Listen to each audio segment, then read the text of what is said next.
Bismillahirrahmanirrahim. Assalamualaikum warahmatullahi wabarakatuh. Perkenalkan, nama saya Deborah Parina Sinurat.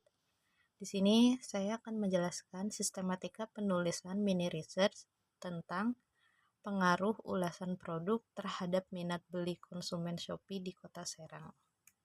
Selanjutnya, daftar isi yaitu bab 1 ada latar belakang, bab 2 tinjauan pustaka, bab 3 metode penelitian, bab 4 hasil dan pembahasan, dan bab 5 kesimpulan dan saran. Pada bab 1 ini ada latar belakang, di mana dalam proses penulisan latar belakang harus dilakukan secara deduktif, yang dimana arti ditulis mulai dari umum ke khusus. Kenapa saya mengambil judul ini? Dikarenakan yang pertama, tren belanja online yang semakin meningkat. Yang kedua, pentingnya ulasan produk dalam keputusan pembelian konsumen. Yang ketiga, fokus pada platform Shopee di Kota Serang. Nah, latar belakang diambil dari literatur yang relevan dan data statistik mengenai tren belanja online dan perilaku konsumen.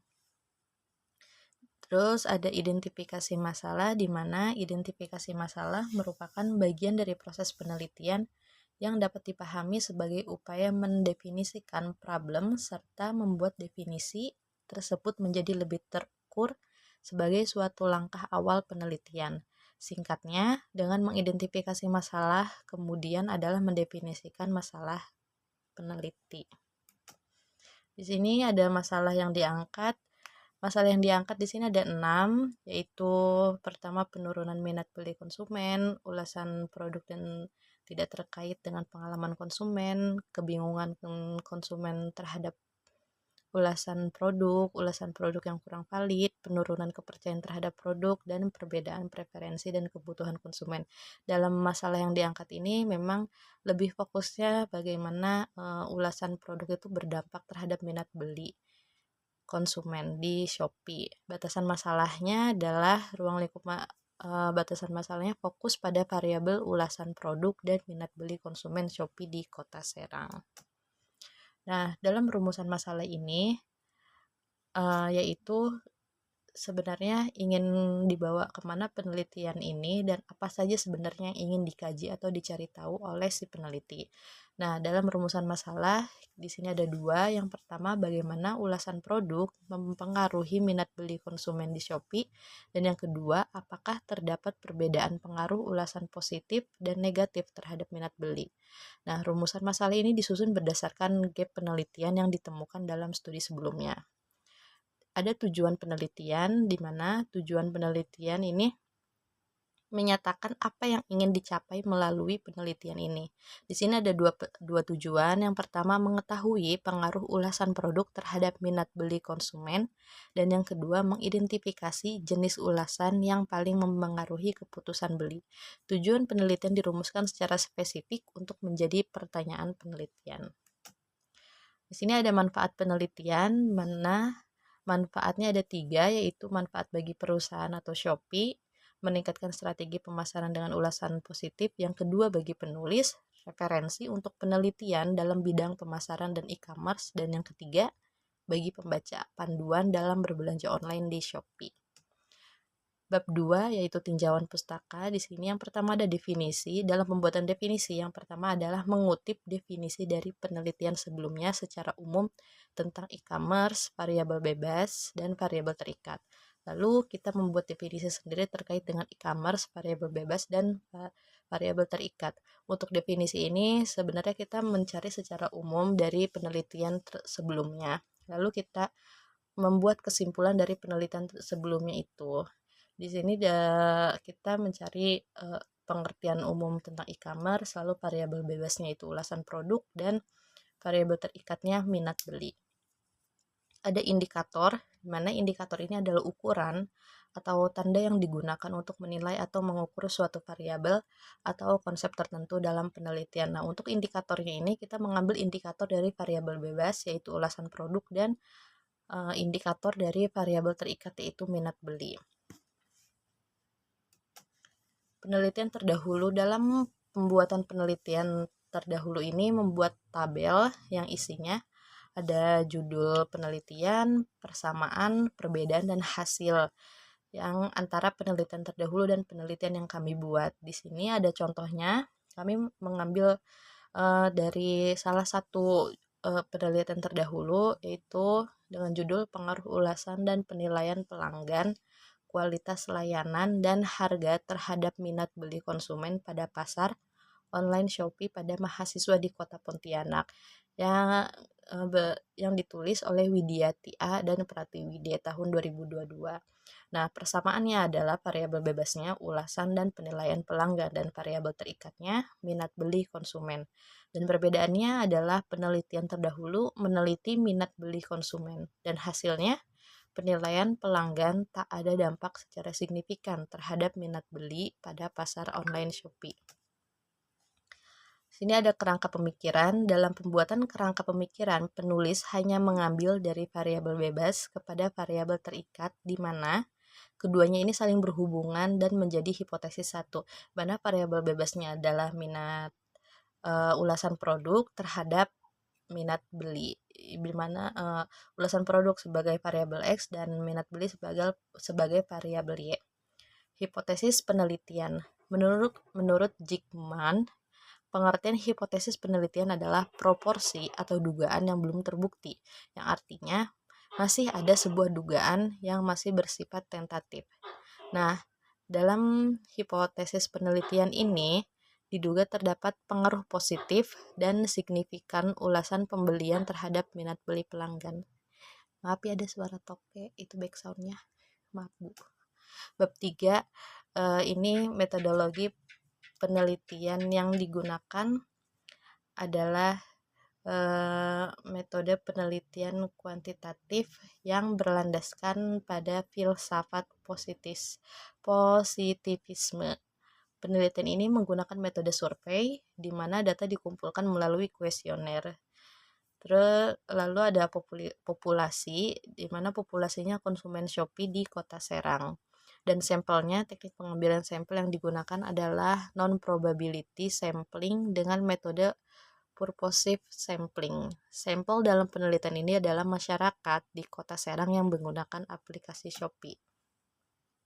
Dalam teknik pengumpulan datanya, data dikumpulkan melalui kuesioner atau angket, dan sumber datanya dari sumber primer dan sekunder. Data primer mengacu pada data tangan pertama yang dikumpulkan oleh peneliti sendiri, dan sekunder berarti data yang dikumpulkan oleh orang lain sebelumnya. Dan operasional variabel di sini, peneliti menggunakan dua variabel, yaitu variabel bebas yang X dan variabel terikat Y. Variabel bebas ulasan produk yang diukur berdasarkan indikator seperti kesadaran, frekuensi, perbandingan, dan pengaruh. Dan juga dalam variabel terikat ini minat beli yang diukur berdasarkan indikator seperti attention, interest, desire, dan action. Selanjutnya ada instrumen penelitian. Instrumen yang digunakan dalam penelitian ini adalah kuesioner yang disusun berdasarkan indikator dari variabel yang diteliti. Kuesioner tersebut kemudian diisi oleh responden yang memenuhi kriteria yang telah ditetapkan. Dan ada metode analisis di mana data yang terkumpul dianalisis secara kuantitatif atau statistik untuk menggambarkan dan menguji hipotesis yang telah diterapkan. Analisis dilakukan untuk melihat pengaruh ulasan produk terhadap minat beli konsumen. Selanjutnya, ada bab 4, hasil dan pembahasan. Gambaran umum, yang pertama Shopee. Shopee adalah marketplace yang memudahkan transaksi jual beli, dan pendirinya adalah Chris Feng dan Forrest Li. Model bisnisnya adalah e-commerce B2C, dan pasarnya Asia Tenggara termasuk Indonesia, Singapura, Thailand, Malaysia, Filipina, dan Taiwan. Visinya adalah menjadi mobile marketplace nomor 1 di Indonesia, dan misinya mengembangkan jiwa kewirausahaan bagi para penjual di Indonesia. Karakter respondennya berdasarkan jenis kelamin, berdasarkan usia, berdasarkan tingkat pendidikan, berdasarkan pendapatan, dan berdasarkan pembelian di Shopee. Selanjutnya ada uji validitas. Dalam uji validitas ini kita menggunakan software SPSS yang menggunakan korelasi product moment atau person correlation karena masuk dalam statistik parametris yang digunakan untuk menganalisis data interval atau rasio instrumen valid jika nilai korelasi R hitung lebih besar dari R tabel. Di sini sudah kita ketahui bahwa uji validitas untuk variabel X yaitu berdasarkan tabelnya dapat dinyatakan sebuah kuesioner valid atau tidak, maka hasil output SPSS-nya yang berupa sig to tail kurang dari 0,05, artinya keseluruhan item atau instrumen pada uji validitas ulasan produk X sebanyak 40 responden pernyataan dikatakan valid. Di sini valid dikarenakan memang nilai person correlation-nya, nilai sig-nya itu lebih dari 0,05, di sini 0,24. Dan yang untuk yang Y, berdasarkan tabel dapat dinyatakan sebuah kuesioner valid atau tidak. Hasil output SPSS-nya akan dibandingkan dengan R tabel, di mana R tabel dengan DK sama dengan 40. 40 ini adalah banyaknya responden dikurangi 2 dihasilkan sebesar 0,2638. Kemudian apabila hasil R hitung lebih besar dibandingkan dengan R tabel sebesar 0,2638, maka dinyatakan valid. Dapat disimpulkan di sini R hitungnya lebih besar dari R tabel, artinya keseluruhan item atau instrumen pada uji validitas komitmen organisasi sebanyak 8 pernyataan dikatakan valid. Di sini kedua variabel tersebut keduanya valid. Selanjutnya ada uji reliabilitas, di mana instrumen yang reliable adalah instrumen yang digunakan beberapa kali untuk mengukur objek yang sama menghasilkan data yang sama. Instrumen reliable belum tentu valid. Uji reliable diuji dengan software SPSS. Penelitian ini menggunakan uji reliabilitas secara internal dengan alpha Cronbach. Apabila nilai alpha lebih dari 0,6 ke atas maka dikatakan reliable.